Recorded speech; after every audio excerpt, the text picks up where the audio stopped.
Apa itu teks amnesti? Teks amnesti adalah program pengampunan pajak yang diberikan oleh pemerintah kepada wajib pajak. Teks amnesti meliputi 1. Penghapusan pajak yang seharusnya terutang. 2. Tidak dikenai sanksi administrasi perpajakan. Dan yang ketiga, sanksi pidana di bidang perpajakan dengan cara mengungkap harta dan membayar uang tebusan sebagaimana diatur dalam Undang-Undang tentang Pengampunan Pajak. Adapun tagline pajak amnesti dibagi menjadi 3 bagian. Yang pertama yaitu ungkap. Laporkan seluruh harta yang belum dilaporkan atau disembunyikan selama ini. Kedua, tebus. Pembayaran sejumlah uang tebusan ke kas negara untuk mendapatkan amnesti pajak. Dan yang ketiga, lega. Tidak perlu takut apapun lagi dalam berinvestasi, karena pelaporan pajak diriset kembali menjadi 0. Subjek pajak amnesti. Setiap wajib pajak, baik orang pribadi maupun badan usaha yang memiliki kewajiban penyampaian SPT tahunan (PPh), dapat mengikuti amnesti pajak, kecuali wajib pajak yang sedang dilakukan penyidikan dan telah P-21 dalam proses peradilan, dan wajib pajak yang sedang menjalani hukuman atas pidana di bidang perpajakan. Objek pajak amnesti. Objek pengampunan pajak adalah kewajiban perpajakan yang belum sepenuhnya diselesaikan oleh wajib pajak, yang terpresentasi dalam harta yang belum pernah dilaporkan dalam SPT tahunan PPh terakhir. Apa saja tujuan dari teks amnesti? Tujuan teks amnesti dalam Undang-Undang Republik Indonesia tentang Pengampunan Pajak dalam Pasal 2 Ayat 2 Undang-Undang diantaranya yaitu sebagai berikut. Pertama, mempercepat pertumbuhan dan restrukturisasi ekonomi melalui pengalian harta yang akan berdampak terhadap peningkatan likuiditas domestik, perbaikan nilai tukar rupiah, penurunan suku bunga, dan peningkatan investasi. Kedua, mendorong reformasi perpajakan menuju sistem perpajakan yang lebih berkeadilan, serta perluasan basis data perpajakan yang lebih valid, komprehensif, dan terintegrasi. Ketiga, meningkatkan penerimaan pajak yang antara lain akan digunakan untuk pembiayaan pembangunan. Manfaat teks amnesti bagi para wajib pajak. 1. Meningkatkan pemasukan negara dari pajak. 2. Mendorong repatriasi modal dan aset. 3. Transisi menuju sistem perpajakan yang baru. 4.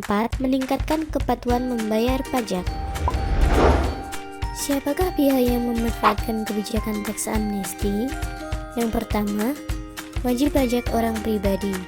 Kedua, wajib pajak badan. Ketiga, wajib pajak yang bergerak di bidang usaha mikro, kecil, dan menengah atau UMKM. 4. Wajib pajak orang pribadi atau badan yang belum menjadi wajib pajak atau belum mempunyai NPWP.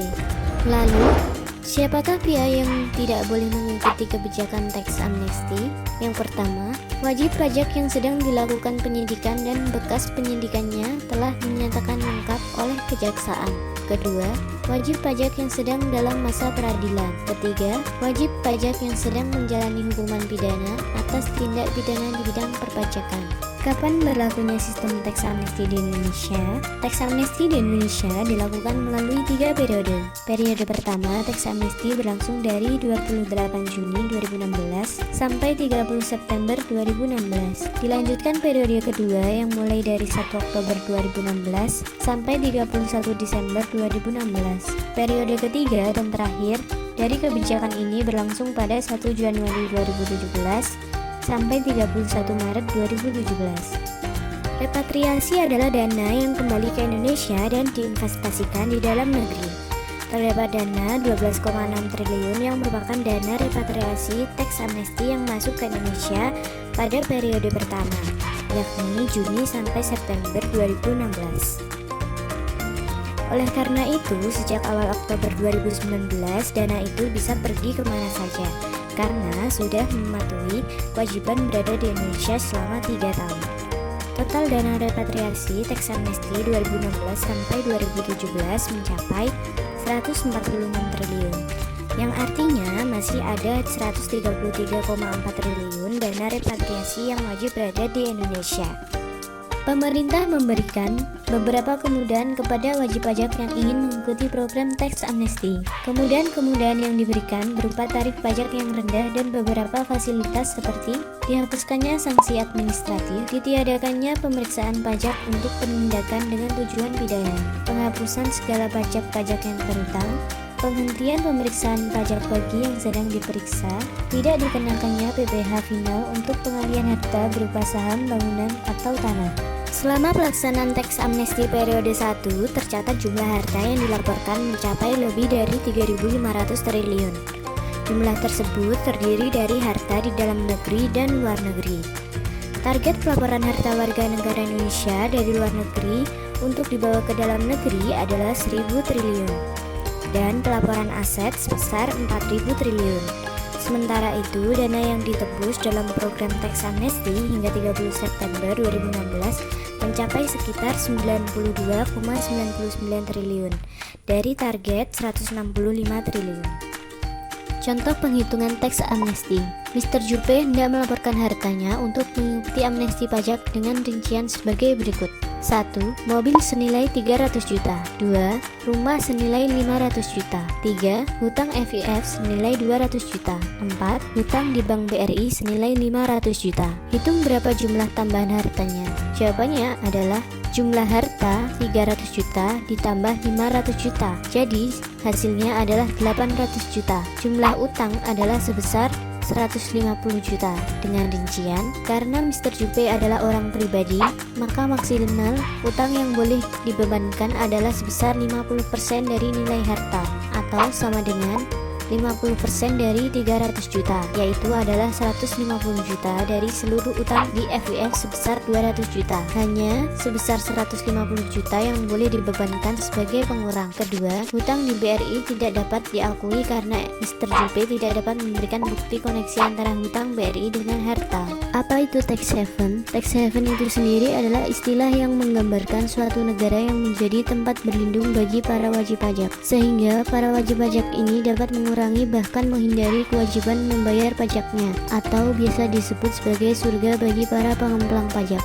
Namun, secara umum, tax haven dapat diartikan sebagai suatu negara atau wilayah yang mengenakan tarif pajak rendah bahkan sampai 0% atau tidak mengenakan pajak sama sekali, dan memberikan jaminan kerahasiaan serta aset yang disimpannya. Masih dalam report yang sama, OECD juga menetapkan 4 kriteria untuk mengkategorikan bahwa suatu negara tergolong sebagai tax haven countries, yaitu 1. Menerapkan tarif pajak rendah atau 0%. 2. Tidak adanya pertukaran informasi. 3. Tidak adanya transparansi dalam pemungutan pajak. 4. Tidak adanya persyaratan aktivitas substansi bagi perusahaan. Lalu, perbedaan tax amnesty dan tax haven apa ya? Tax amnesty atau amnesti pajak merupakan pengampunan atau pengurangan pajak terhadap properti yang dimiliki oleh perusahaan yang akan segera diatur dalam Undang-Undang Pengampunan Nasional.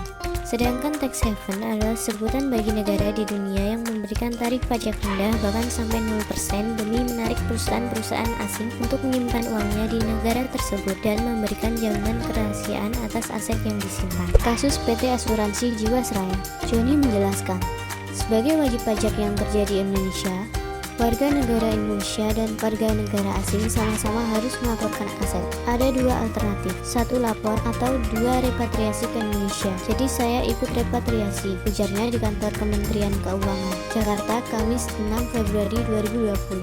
Bank tersebut menawarkannya untuk membeli produk sesuai ketentuan Bank Indonesia. Salah satu produk yaitu Jiwasraya karena punya pemerintah. Akhirnya, ia menempatkan duitnya sekitar 5 miliar di produk tersebut. Namun setelah waktu jatuh tempo tiba, pada akhir 2018 dan 2019, Jiwasraya gagal bayar. Oleh karena itu, harapan Joni hanya tinggal satu, yakni dananya bisa kembali lagi utuh bersama dengan bunga yang dijanjikan. Joni adalah satu dari puluhan nasabah Jiwasraya yang tergolong dalam grup forum korban Jiwasraya dan mendatangi kantor Kementerian Keuangan pagi hari ini. Ida mengatakan ada 50 orang dari grup tersebut yang ikut untuk menemui Sri Mulyani.